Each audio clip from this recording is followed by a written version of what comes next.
하나님 말씀은 신약 성경 사도행전 11장 19절로 26절까지를 봉독해 드립니다. 우리 한 목소리로 합독하도록 하겠습니다. 시작. 그때에 스데반의 일로 일어난 환란으로 말미암아 흩어진 자들이 베니게와 구브로와 안디옥까지 이르러 유대인에게만 말씀을 전하는데 그 중에 구브로와 구련의 몇 사람이 안디옥에 이르러 헬라인에게도 말하여 주 예수를 전파하니 주의 손이 그들과 함께 하심에 수많은 사람들이 믿고 주께 돌아오더라.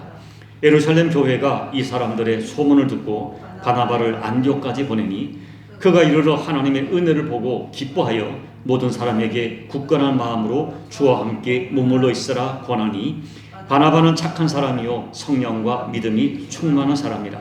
이에 큰 무리가 주께 더하여 지더라. 바나바가 사울을 찾으러 다소에 가서 만남에 안디옥에 데리고 와서 둘이 교회에 1년간 모여 있어 큰 무리를 가르쳤고 제자들이 안디옥에서 비로소 그리스도인이라 일컬음을 받게 되었더라. 아멘. 우리 각 사람에게는 여러 가지 평판이 있습니다. 예를 들면 그 사람 참 성실하다든지 혹은 정직하다든지 또 그 사람 말이 많은 사람이라든지 심지어 그 사람 거짓말장이라 하는 평판을 듣습니다. 어떤 사람은 손이 참 크다든지 인색하다든지 사람이 차갑다든지 참 따뜻한 사람이라든지 그 사람은 참 의리의 사람이야 또는 그 사람은 변절자 하는 평판이 있습니다. 이런 평판은 하루아침에 만들어지지 않습니다. 여러 번 반복해서 노출되는 삶의 모습을 보고 주변 사람들에 만들어주는 것입니다. 내가 살아가는 삶의 흔적들이 숨길 수 없는 자기 평판을 만들어냅니다. 우리 신앙에 대해서도 평판이 있습니다. 그 사람 신앙, 믿음, 이렇다 저렇다 평판이 있는데 그 평판 역시 하루아침에 만들어지지 않습니다. 물론 모든 평판이 다 진실이 아닙니다. 사람이 내리는 평판은 항상 옳은 것은 아닙니다. 심지어 어떤 평판은 무서운 모함도 있습니다.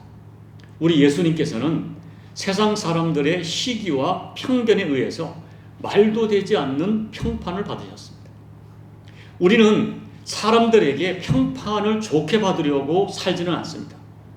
더군다나 우리에게 사람에게 좋은 평판을 받으려고 신앙생활 하지 않습니다. 오히려 바리새인과 서기관들은 사람들에게 좋은 평판을 받으려고 사람에게 보이려고 신앙생활을 하다가 예수님께 무서운 책망을 받았습니다.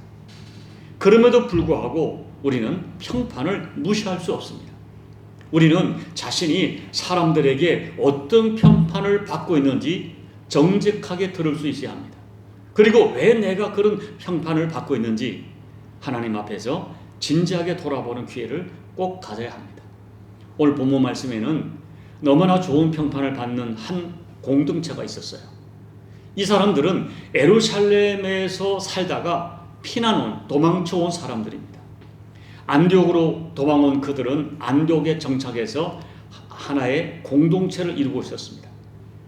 안디옥에 사는 사람들은 그 사람들이 처음에는 어떤 유대교의 한 부류인 줄 알았습니다. 그런데 그들에게서는 기존의 유대인들에게서 느낄 수 없었던, 볼 수 없었던 정직함과 따뜻함과 역동감이 느껴졌습니다. 그 사람들에게서는 주변 사람들이 금방 알아챌 수 있는 남들에게 볼 수 없는 독특한 삶의 특징이 있었습니다. 그 특징이 그들의 평판이 되었고 또 결론적으로 그들의 이름이 되었습니다. 그 이름이 헬라어로는 크리스티아누스라고 불렀고 이것이 영어로 바꾼 단어가 크리스찬이고 우리 말로는 그리스도인으로 번역되어 사용되는 것입니다. 그들의 이름과 평판은 그들 스스로 만든 이름이 아니었습니다. 또 주님이 그들에게 만들어준 이름도 아니었습니다. 예수님을 믿지 않는 교회 밖의 사람들이 그들에게 붙여준 이름이고 평판이 그리스도인입니다. 왜 그런 평판을 붙였을까요? 그들에게서 자연스럽게 누가 보아도 예수님이 그냥 느껴지기 때문입니다. 그들의 입에서는 예수 그리스도라는 이름이, 그 부름이 떠나지 않았어요. 그들은 만나면 예수 이야기만 하는 것입니다. 그리고 그들에게서 야, 저 사람들 정말 예수 사랑하는구나, 이것이 그냥 느껴지는 것입니다. 그 사랑을 숨길 수가 없었어요. 또 그들은 예수님 때문에 사는 것 같았어요. 그들에게는 너무나 분명하게 예수님을 따라가는 모습이 그냥 보여졌어요. 그래서 사람들은, 안디옥 사람들은 그 사람들을 구분해서 예수를 따르는 사람, 예수 그리스도의 사람, 크리스티아누스라고 불렀어요.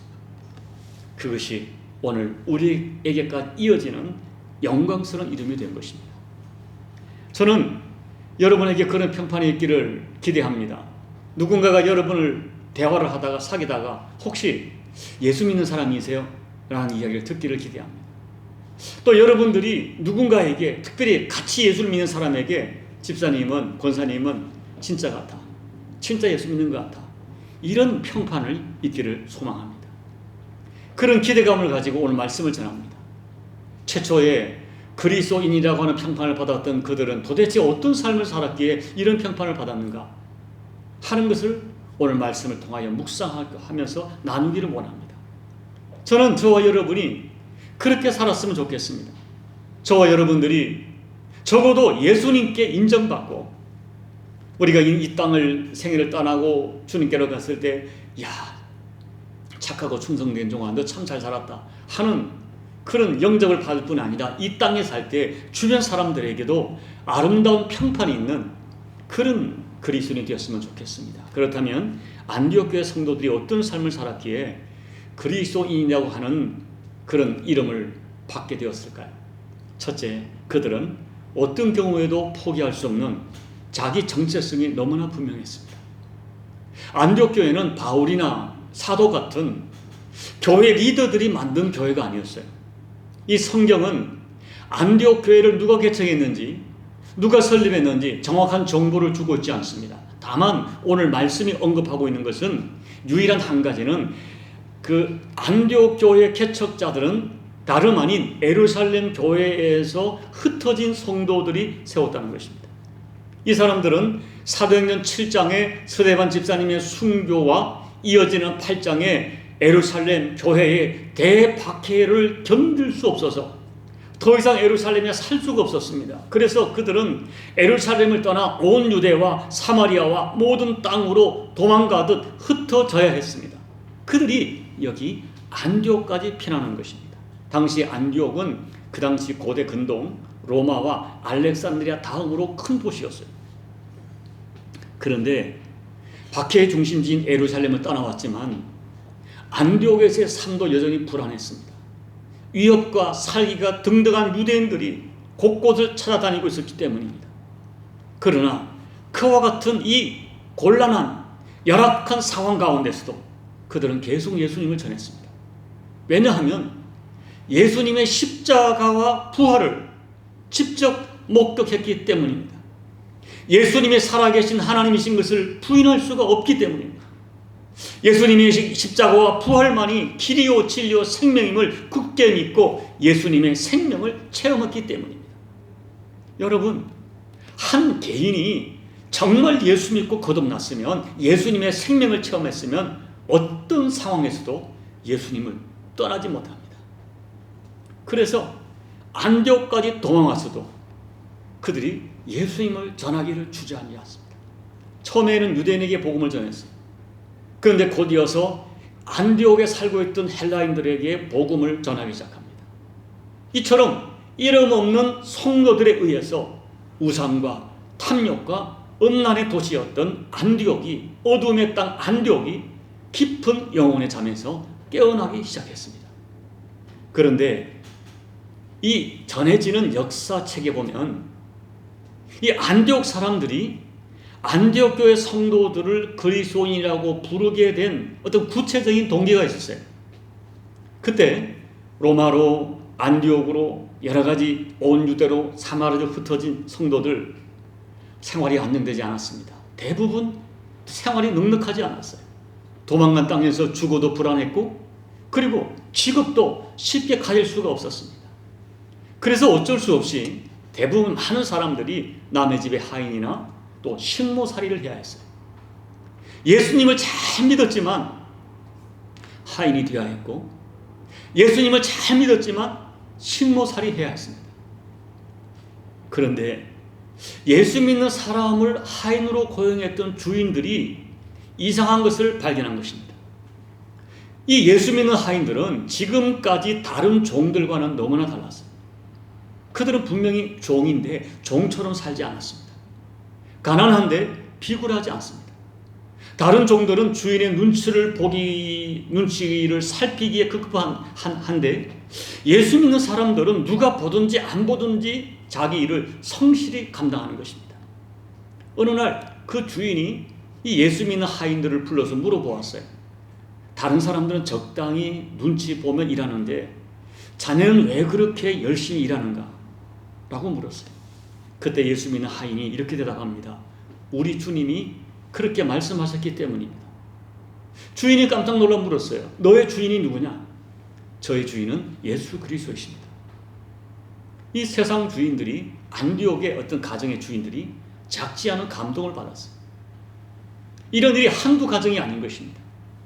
그래서 안디옥에 있는 사람들이 도대체 예수 믿는 저 사람들은 누구인가 하는 의문을 가지게 된 거예요. 또 이 당시 안디옥은 그 당시 대부분의 고대 도시가 그랬듯이 탐욕과 술 취함과 성적 타락의 문화가 만연한 도시였습니다.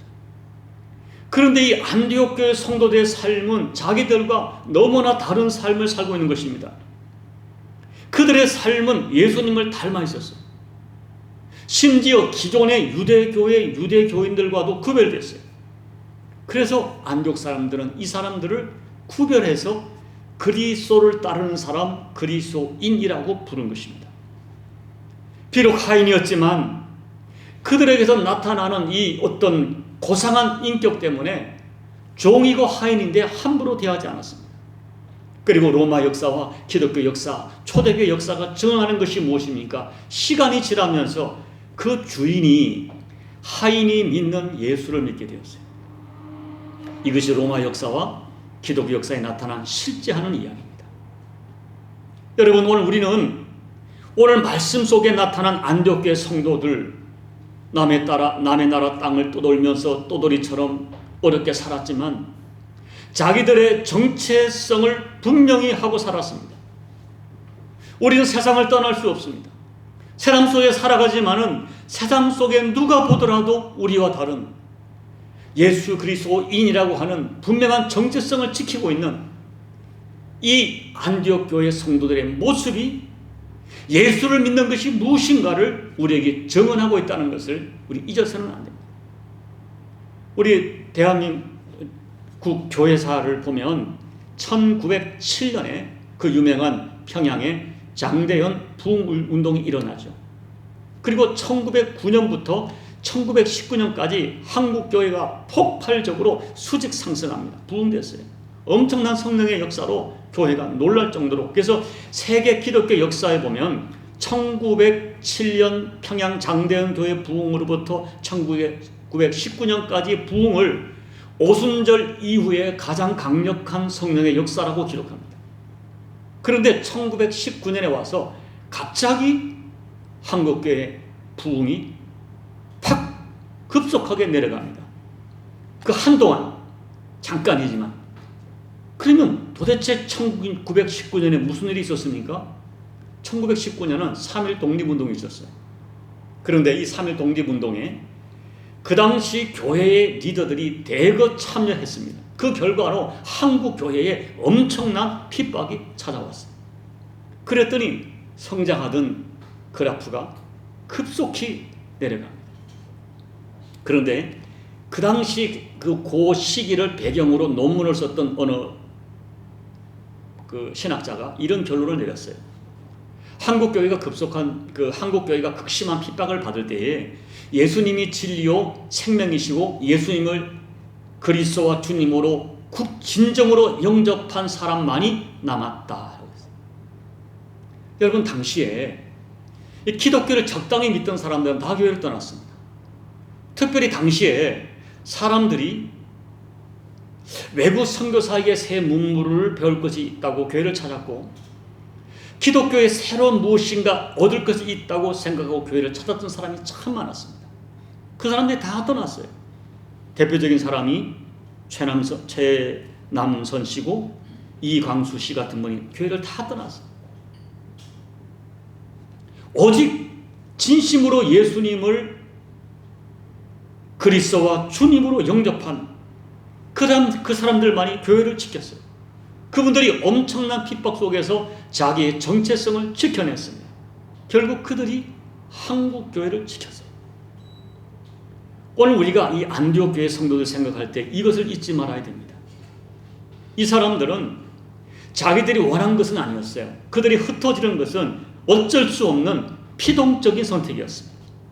그러나 안디옥에서의 삶은 자발적이고 적극적이고 능동적인 선택으로 이루어졌습니다. 외적으로 보면 그들은 불행한 사람들이었습니다. 예수님 때문에 고향을 잃어버렸고 재산을 잃어버렸고 직업을 잃어버렸고 심지어 가족의 목숨까지 빼앗겼습니다.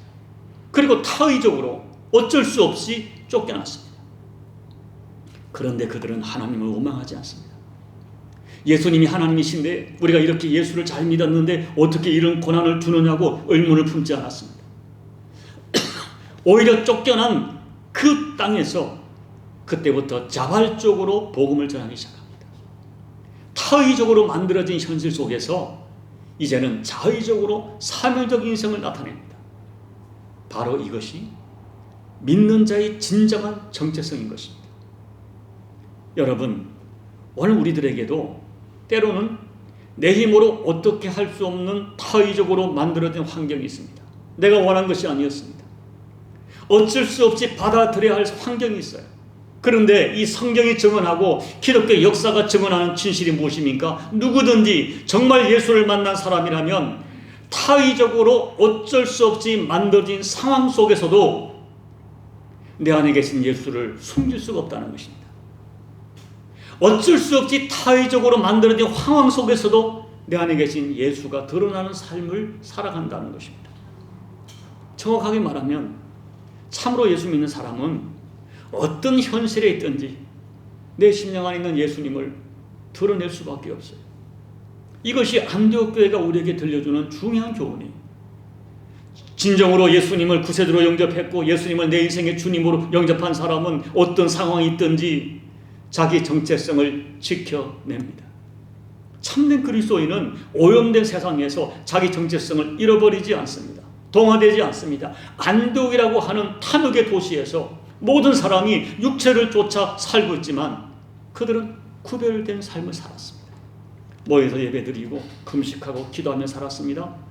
타의로 인하여 만들어진 환경이 오히려 그들을 더욱 하나가 되게 했고 그들을 순결하게 했고 결국 그들이 그리스도인이라고 하는 호칭으로 구별되었습니다. 안디옥 교회 교우들은 어떤 상황에도 버릴 수 없는 자기 정체성이 너무나 분명했습니다. 그래서 하나님께서는 이 안디옥 교회를 역사적인 교회로 사용하셨습니다. 이것이 안디옥 교회가 우리에게 던져주는 첫 번째 메시지입니다. 두 번째, 안디옥 교회 교인들은 하나님의 은혜가 보이는 삶을 살았습니다. 23절을 보면 안디옥 교회의 어떤 부흥의 역사가 안디옥의 교회가 세워지고 부흥의 역사가 있다는 이야기를 듣고 예루살렘에서 바나바를 안디옥에 파송합니다. 목회자로 파송한 것이죠. 그런데 안디옥에 파송된 바나바가 제일 먼저 본 것은 안디옥 교회에 하나님의 은혜가 있다는 것을 보았어요. 여기에 하나님의 은혜라고 하는 원어의 뜻은 하나님의 기쁨이란 뜻으로 번역되는데 해석하면 바나바는 안디옥 교회에 와서 보니까 하나님이 기뻐하는 증거들이 교회에 보이는 거예요. 하나님이 기뻐하는 증거들이 교인들에게서 보여지는 것입니다. 그리고 여러분 23절 24절 말씀에서 우리가 주목해야 할 것이 있습니다.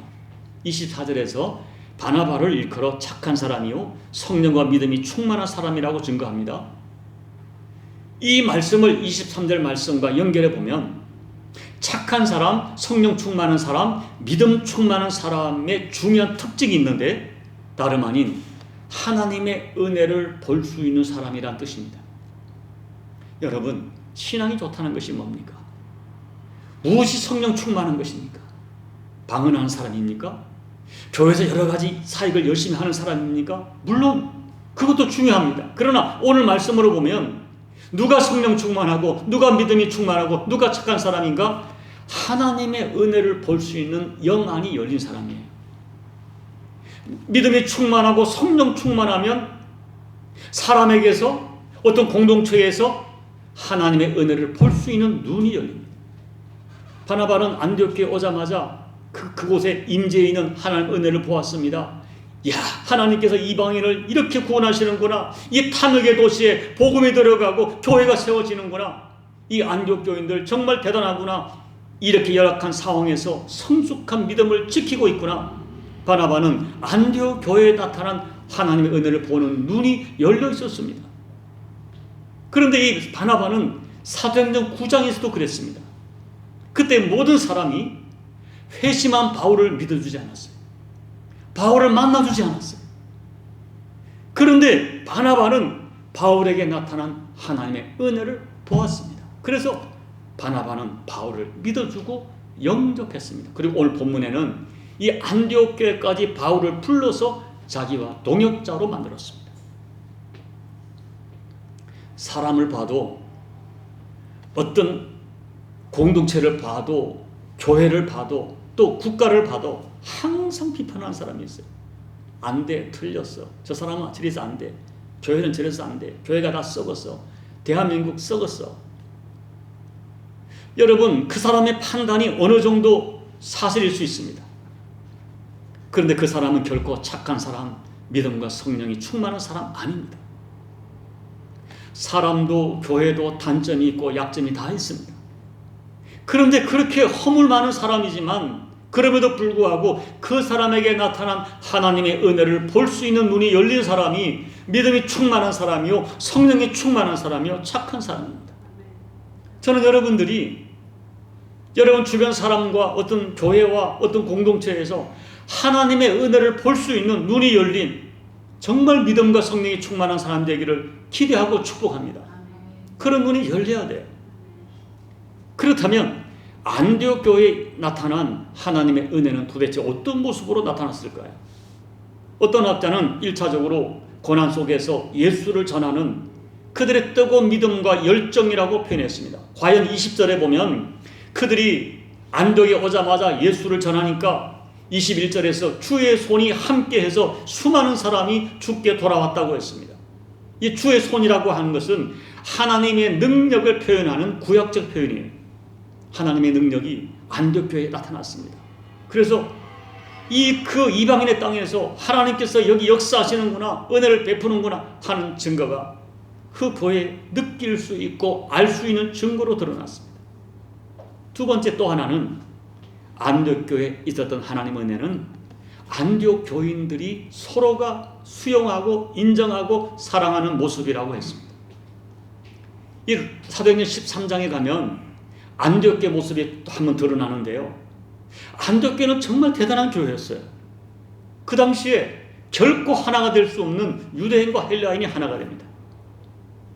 왕족과 노예가 한 교회에 하나가 되었습니다.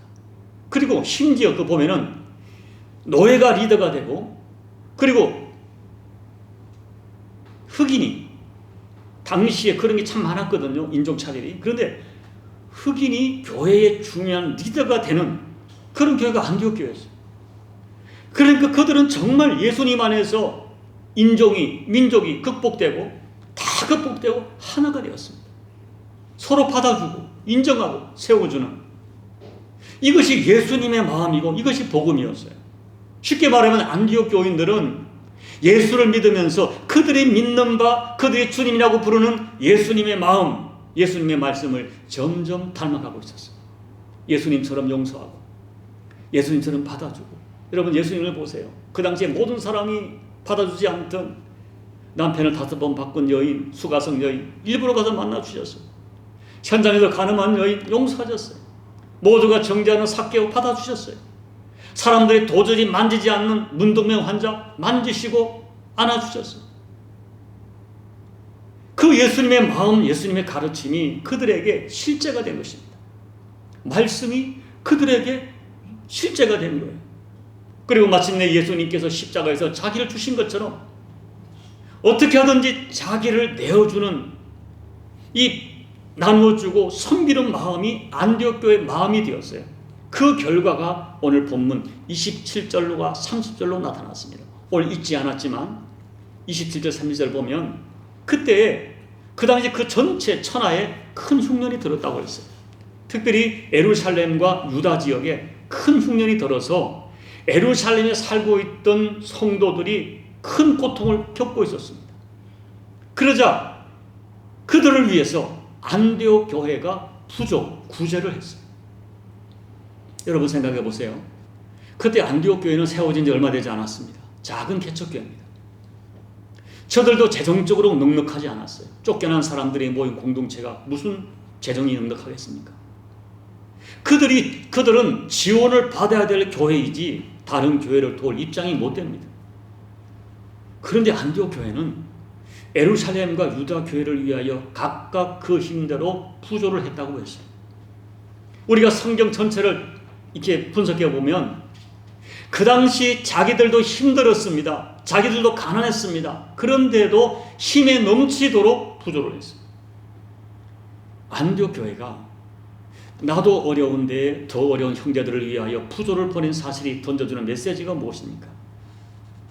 하나님의 은혜가 임하면, 하나님의 은혜를 보는 눈이 열리면 예수님처럼 긍휼히 여기는 마음이 내 마음이 되고 내 마음에 충만해서 누가 말하지 않아도 나누고 싶고 섬기고 싶은 마음을 감당할 수 없다는 것입니다.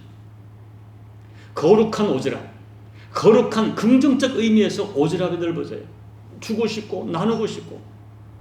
그것이 여러분 하나님의 은혜를 경험한 그 모습을 보고 이 바나바가 야, 안디옥 교회는 하나님의 은혜가 있구나 감동한 거예요. 여러분 하나님의 은혜의 절정이 무엇입니까? 하나님 아버지께서 자기의 독생자 예수님을 아낌없이 우리에게 주시는 것으로 나타났어요. 예수님의 은혜의 절정은 무엇입니까? 자기 생명을 십자가에 나눠주신 거예요. 이와 같은 하나님 아버지와 이 주 예수 그리스도의 은혜를 알았기에 사도 바울께서는 받는 것보다 주는 것이 복이 있다 말씀하면서 나도 범사에 너희에게 모본을 보였다고 고백합니다. 제가 옛날에 있던 교회 집사님 한 분이 부도를 맞고 심각한 어려움에 처했어요. 그래서 결국 그분이 이제 아주 어려움을 겪고 고통을 겪는데 구역 식구들이, 교회 식구들이 몇 명이 찾아가서 봉투 하나를 내놓았어요. 근데 그분의 자존감이 상할까봐 봉투에다가 쓴 글이 딸 대학 장학금이라고 쓰여서 상당히 많은 액수를 섬긴 거예요. 자존감의 상처가 될까봐 지혜를 모은 거예요. 여러분 참 신앙은 나눔이 있고 사랑이 있고 배려가 있습니다. 우리는 수없이 고백하는 대로 예수님께 갚을 수 없는 은혜를 받았습니다. 그러니 여러분 남은 생에 은혜를 베풀며 사시기 바랍니다. 그런데 현실은 어때요? 예수 믿는 성도들도 너무 계산적입니다. 너무 인색합니다. 따뜻한 나눔의 이야기는 다 옛날 얘기입니다. 최근 버전이 없어요. 이 말은 따뜻한 나눔의 이야기를 정말 찾아보기가 힘들다는 것을 부인할 수 없게 되었습니다. 여러분 선대를 보십시오. 우리 선대, 우리보다 훨씬 어려웠던 우리 부모 세대 신앙인들은 우리보다 훨씬 경제적으로 어려웠지만 그들에게는 정말 따뜻한 나눔과 섬김의 간증이 너무너무 많습니다. 예수님을 생각하시면서 착한 마음으로, 따뜻한 마음으로 은혜를 나누며 사셔야 됩니다. 계산하고 따지고 이기적이고 냉정한 마음, 예수님 마음 아닙니다. 그리고 꼭 기억하셔야 돼요. 내가 은혜 없는 삶을 살면 내게서 하나님의 은혜가 떠납니다. 반드시 떠납니다. 그리스도인은 누굽니까?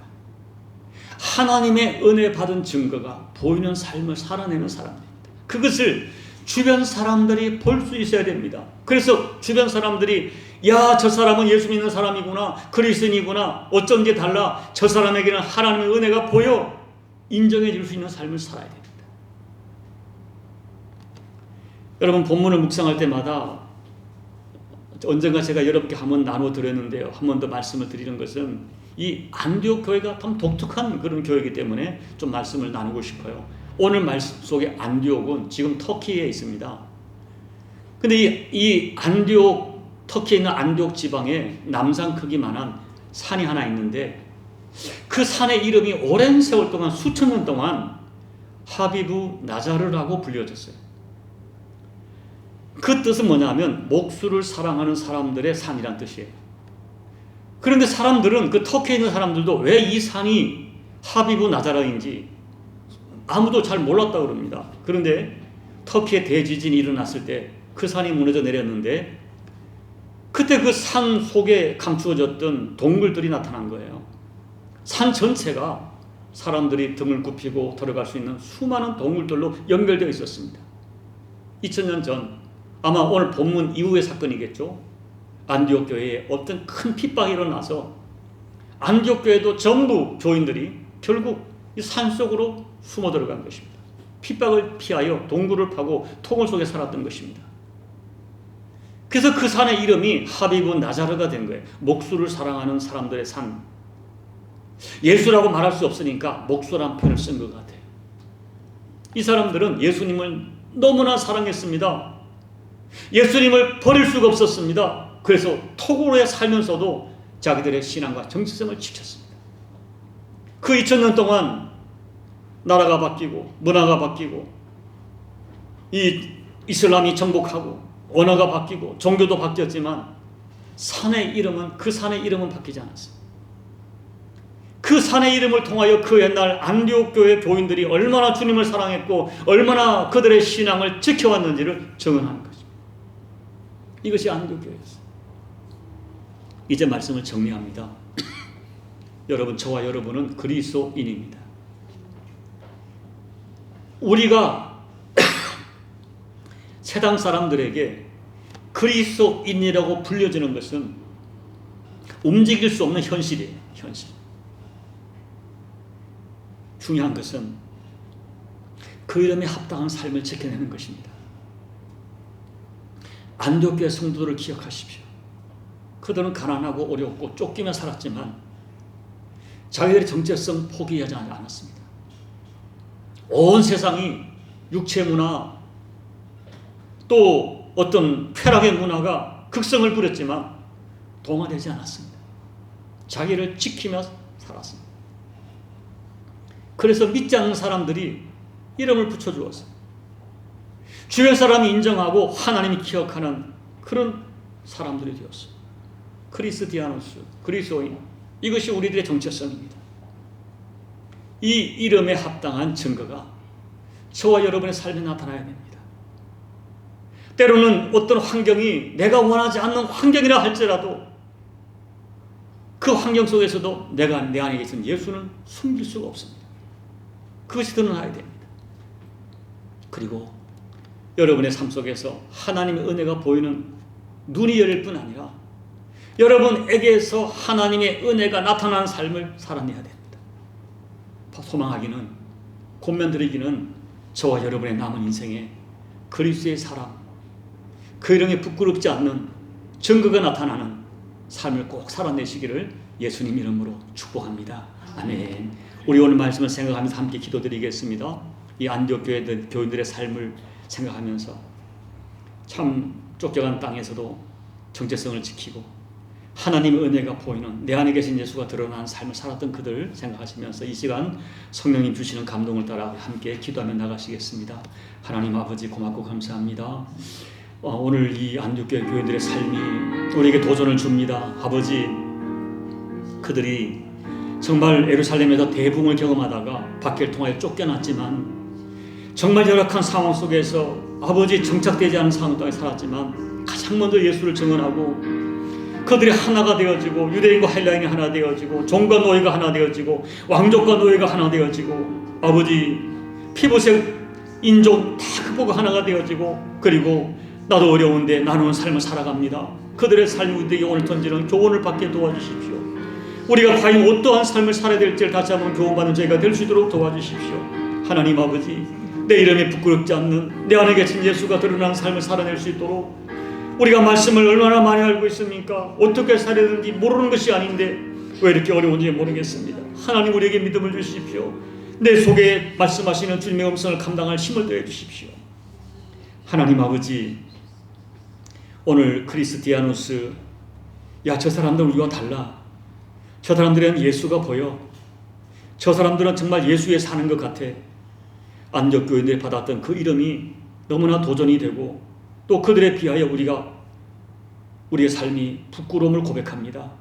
하나님, 우리는 안디옥 교인들보다 더 나은 환경에 살고 있고 더 많은 것을 누리고 있고 또 그들이 몰랐던 복음을 너무 깊이 알고 있지만 과연 우리들의 삶이 안디옥 교인들에 비하여 어떤 모습을 살고 있는지 이 시간 정직하게 자신을 돌아보게 도와주시고 그들로부터 우리에게 이어진 그 이름, 그리스도인, 이 이름이 합당한 삶을 살아내는, 내 안에 있는 예수님이 보여지는 삶을 살아내는, 그리하여 우리 주변 사람들에게 너가 믿는 예수를 나도 믿고 싶다, 너는 정말 진짜다 인정받는 우리 모두가 될 수 있도록 하나님 우리의 믿음을 다시 한번 정직하게 되돌아보고 결단시켜 주시옵소서. 예수님 이름으로 간절히 소망하며 기도하옵나이다. 아멘.